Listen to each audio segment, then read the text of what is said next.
Halo semuanya. Di video kali ini kami akan mereview kembali materi dari mata kuliah Sistem Administrasi Negara yang kami pelajari sebelumnya. Sebelum itu kami akan memperkenalkan diri. Saya Patricius Henry Guna Sanusi dan rekan saya. Dan saya Paskaris Berdonimus. Baik, untuk mempersingkat waktu, kita masuk saja ke materi. Yang pertama, pendekatan teori sistem dan bagaimana sistem ini bekerja dalam administrasi negara. Menurut yang teman Reno pelajari sebelumnya, apa yang teman Reno pahami dari teori sistem dalam administrasi negara? Oke, baik. Menurut saya itu teori sistem itu melihat bahwa bagaimana setiap organisasi itu terdiri dari komponen yang saling berkaitan. Di mana di sini ada input, proses, output, dan umpan balik. Semua bagian itu saling mempengaruhi karena di mana di sini kalau satu berubah tentu yang lain juga ikut terdampak. Wow, keren. Kita juga membahas ada beberapa prinsip penting yang perlu dilihat. Yang pertama, holisme, melihat masalah secara menyeluruh, hierarki yang menunjukkan bahwa sistem selalu terbagi dalam level-level. Yang ketiga, sirkularitas atau feedback yang menjelaskan hubungan sebab akibat yang saling berputar, serta homostatis yaitu kemampuan sistem menyesuaikan diri agar tetap stabil. Kemudian dalam administrasi negara itu ada yang tercermin dalam Sandri Sistem Administrasi Negara itu sendiri yang Indonesia yang berlandaskan pada Pancasila, Undang-Undang Dasar 1945 dan Perencanaan Pembangunan seperti RPJPN dan RPJMN.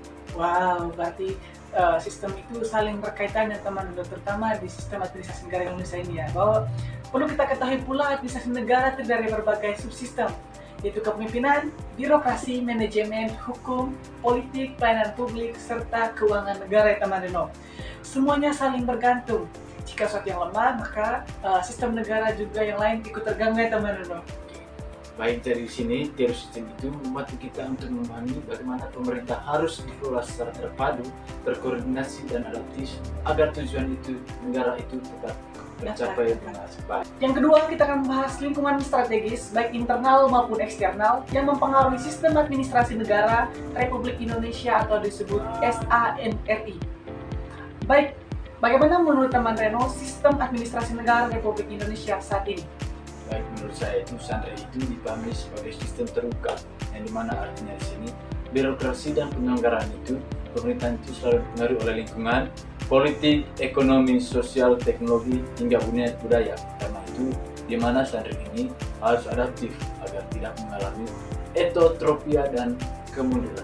Oh, etotropia atau kemunduran. Yang ketiga, tentang administrasi negara dalam kerangka kedaulatan dan konsep ekologi administrasi negara. Jadi teman-teman Reno melihat administrasi negara itu dalam konsep ekologi administrasi negara. Baik, yang pertama itu kita lihat dulu pengertian dari administrasi negara itu sendiri adalah proses penyelenggaraan pemerintah untuk memenuhi kebutuhan publik.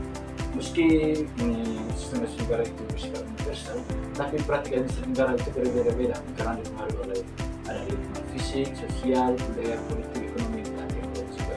Dan dari sini juga kita muncul konsep ekologi administrasi yang dimana itu hubungan timbal balik antara pemerintah dan lingkungan. Indonesia sendiri tujuan negara tercantum jelas dalam pembukaan Undang-Undang Dasar 1945 alinea keempat, yaitu melindungi bangsa, memajukan kesejahteraan umum, mencerdaskan kehidupan bangsa, dan ikut menciptakan perdamaian dunia. Semua tujuan ini menjadi dasar orientasi dari administrasi negara itu sendiri. Selain itu ada juga ekologi administrasi negara. Ekologi ini dipengaruhi banyak faktor seperti Pancasila, sistem politik, kondisi alam, sosial budaya, kondisi ekonomi, keamanan, hingga teknologi informasi.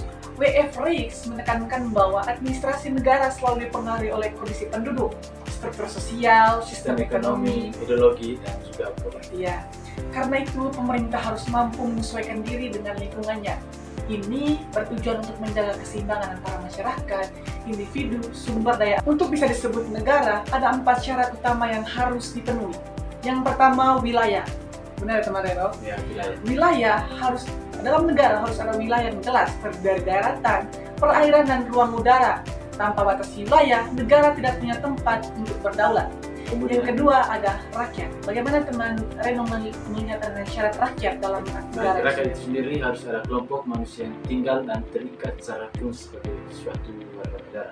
Selain negara, ada satu lagi yang paling penting, yaitu pemerintah yang berdaulat.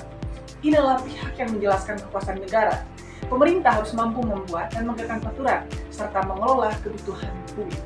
Yang keempat, pengakuan dari negara lain. Oke, baik. Untuk pengakuan dari negara lain ini, secara teori itu bukan secara mutlak, tapi dalam praktiknya ini sangat penting karena di mana di sini agar negara bisa menjalin hubungan internasional seperti perdagangan dan kerjasama dunia global. Oke, benar sekali. Negara juga terbentuk mulai penerapan beberapa teori ya. Ada yang bilang karena perjanjian masyarakat, ada yang karena kekuasaan, ada juga yang karena faktor sejarah dan budaya yang berkembang dari waktu ke waktu. Pada intinya, negara adalah untuk memenuhi kebutuhan masyarakat, melindungi rakyat, dan menciptakan demi tercapainya tujuan bersama. Yang kelima, ada konsep kekuasaan dan kelembagaan negara serta penerapannya. Bagaimana teman-teman melihat konsep kekuasaan dalam administrasi negara ini? Oke, baik. Yang pertama itu tidak dari konsep kekuasaan negara atau manusia. Dari sini konsep negara itu wewenang yang dimiliki pemerintah untuk mengatur masyarakat seperti membuat keputusan dan menegakkan aturan demi tercapainya tujuan negara. Kekuasaan ini biasanya dibagi menjadi tiga cabang terus agar tidak terjadinya penyalahgunaan. Biasa disebut dengan trias politika yang dimana di sini legislatif yang dimana legislatif ini untuk membuat undang-undang, kemudian ada eksekutif untuk menjalankan pemerintahan dan kebijakan, kemudian ada yudikatif ini untuk menegakkan hukum dan menyelesaikan sengketa. Wow, dari tiga lembaga tersebut untuk menjalankan kekuasaan tadi dibentuk kelembagaan negara, yaitu organ-organ resmi yang memiliki tugas, fungsi dan wewenang tertentu, contohnya DPR sebagai legislatif, Presiden sebagai eksekutif, dan Mahkamah Agung serta MK sebagai lembaga yudikatif. Masing-masing ini memiliki tugas dalam lembaga yang bekerja sesuai aturan Undang-Undang Dasar sehingga kekuasaan berjalan seimbang. Ya. Untuk menjalankan tugas ini tentu membutuhkan kepastian, kredibilitas dari masyarakat itu sendiri akan memperkuat kinerja mereka agar berjalan secara efektif dan efisien ya teman-teman. Ya. Materi yang terakhir yaitu tentang konsep desentralisasi dan pemerintahan daerah di Indonesia. Jadi bagaimana teman Reno melihat apa itu desentralisasi? Baik, menurut saya itu desentralisasi itu adalah pelimpahan wewenang atau penyerahan kewenangan dari pemerintahan pusat kepada pemerintahan daerah. Di mana di sini agar daerah itu sendiri untuk mengatur urusan sendiri sesuai dengan kebutuhan masyarakat lokal. Oke. Jadi dari desentralisasi mempunyai tujuan yang sangat penting. Yang pertama adalah pelayanan publik lebih cepat, kebijakan lebih sesuai dengan kondisi daerah, dan pembangunan sangat lebih merata. Dalam desentralisasi terdapat beberapa bentuk yang harus kita lihat dan menjadi dasar untuk terpenuhnya. Yang pertama, desentralisasi politik, di mana rakyat memilih langsung kepala daerah atau Dewan Perwakilan Rakyat Daerah. Oke, yang kedua di sini ada desentralisasi administratif, di mana di sini daerah mengelola urusan pemerintahannya itu tertentu.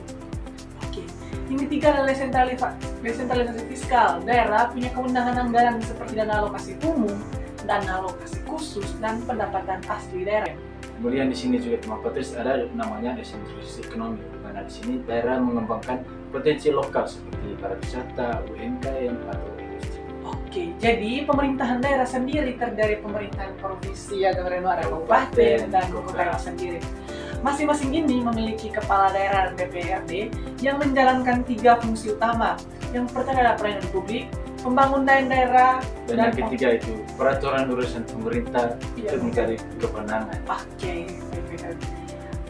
perlu kita lihat dalam desentralisasi ada beberapa penerapannya, di mana desentralisasi membuat daerah lebih mandiri.